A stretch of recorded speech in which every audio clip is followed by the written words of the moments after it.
But some of these institutions that operated irresponsibly, they're not just threatening themselves, they threaten the whole economy. And they threaten your dreams, your prospects, everything that you worked so hard to build. So we just want them to operate in a way that's fair and honest and in the open, so that we don't have to go through what we've already gone through.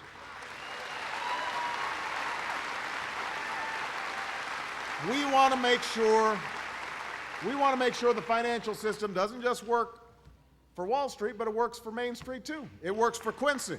It works for Mount Pleasant. It works for Macon and Fort Madison. Now, let me explain to you what this reform should look like, because one of the things you discover when you get to Washington is what's black is white, and what's up is down, and sometimes people will I didn't say lie, but they will tell stories about what's going on. So let me just be very clear in terms of what we're proposing on financial reform. First, and I know this is important to you because it's important to me, we're going to make sure the American taxpayer is never again on the hook when a Wall Street firm fails. Never again. We don't want to see another bailout. That's what this reform does. Now, you had some who were saying, cynically, just claiming the opposite, that somehow this was a bill that institutionalized bailouts. What this bill did was it said, no, if you have a firm on Wall Street that fails, the financial industry is going to pay, not taxpayers. So a vote for reform is a vote to end taxpayer-funded bailouts, once and for all. If a crisis like this again happens, financial firms are going to foot the bill. That's point number one. Point number two, we're going to close the loopholes that allowed derivatives and all these other large, risky deals that don't make a lot of economic sense and that could threaten our entire economy. We want to bring those deals out of the dark alleys of our financial system into the light of day, so that everybody knows exactly what's happening, what risks are being taken, investors, shareholders, everybody knows what's going on. That's the second thing. Number three, this reform's going to give you more power, because we're going to put in place the strongest consumer financial protections in history. Because, and the reason this is important, this crisis wasn't just the result of what happened on Wall Street. It also happened because there were a lot of decisions by folks out on Main Street who were taking out mortgages they didn't understand, credit cards they didn't understand, auto loans that weren't a good deal. Some took on obligations they couldn't afford, but millions of others were deceived or misled by shifting terms and confusing conditions and forests of fine print. And your Attorney General, Lisa Madigan, has been fighting on behalf of consumers in this state, and she knows how badly we need these protections. In fact, Lisa and a bunch of other attorney generals came to testify on behalf of the need for these consumer protection bills, because they see this stuff in their offices every day, and it's true all across the country. Now, some argue that giving consumers more information in clear, concise ways is somehow going to stifle competition. I believe the opposite. See, I think if you know what you're buying, you can make a good decision. And that means that the companies, instead of competing to see who can offer the most confusing products, companies will have to compete the old-fashioned way by offering the best product. But that's not going to reduce innovation or competition. You just should be knowing what you're buying. It's like a lemon law, right? You don't want to go into the used car lot and get something where they've changed the odometer and, put on a fresh coat of paint on some old beater and pretend like it's a new car. Well, it's the same thing with financial products. You should know what you're getting. All right, so that's the third thing. Finally, we're going to give the people who own these companies, these financial companies, mainly investors and pension holders and shareholders like many of you, we want you to have more say in the way they're run. Because some of these firms, they've got these huge salaries, huge bonuses, that create a perverse incentive to encourage people to take reckless risks. But if you own stock in these companies, you need to get some say in how they're operating. You'll get to decide how managers are paid and how those firms operate, and that means that we'll actually increase the connection between Main Street and Wall Street.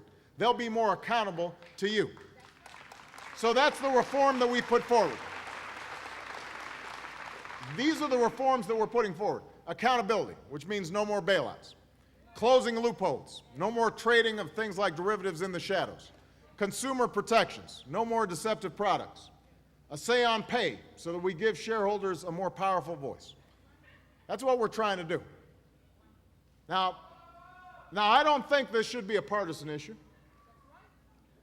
Everybody, Republicans and Democrats and independents, were hurt by this crisis. So everybody should want to fix it. So I'm very pleased that after a few days of delay, it appears an agreement may be in hand to allow this debate to move forward on the Senate floor on this critical issue.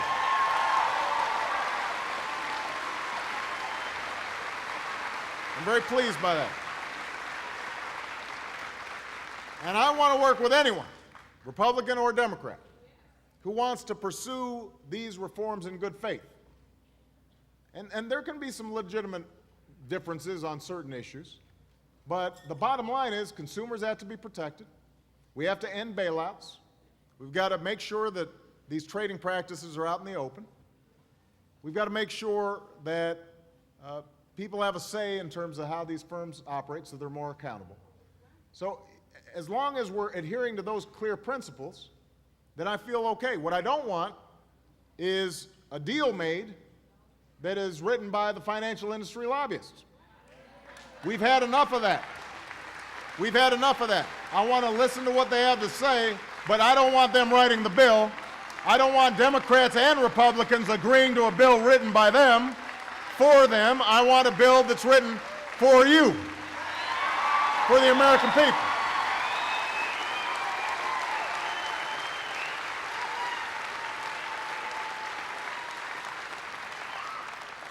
So we're going to see how this debate unfolds. We're going to get this done. And we're going to get it done because you demand it. It's been 2 years since this crisis, born on Wall Street, slammed into Main Street with its full fury. And while things aren't nearly back to normal out here, they're getting back to normal pretty quick up there. Some in Washington think this debate's moving too fast. They think, well, you know, this is kind of a political game. Let's see how this whole thing can play to our advantage in November. See, that's not how I play. I've been calling for better rules on Wall Street since 2007, before this crisis happened. So I don't think we're moving too fast. I think we've been moving too slow. It's time to get this done. And I don't think you want to see us wait for another year or 2 years. I don't think you think Washington's moving too fast. I think you want to get this done.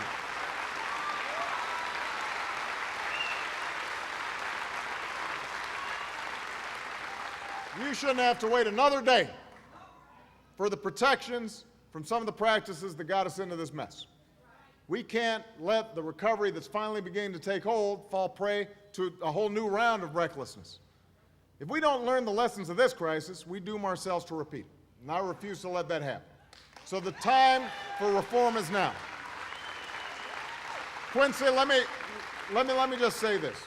Through all the noise and the lobbyists and the partisanship, and I know sometimes you're watching TV and saying, sheesh, you know, everybody's yelling and hollering, and why are they so mad? But this debate comes down to a simple choice. Are we going to go down the same road, where irresponsibility of a few can put millions of families at risk and stick taxpayers with the tab? Or are we going to protect consumers and strengthen our financial system and put rules in place that keep this from happening ever again? Are we going to give in to the special interests? Or are we going to score another victory for the American people? Are we going to stick with the status quo? Are we going to bring about fundamental change that makes things work for ordinary Americans?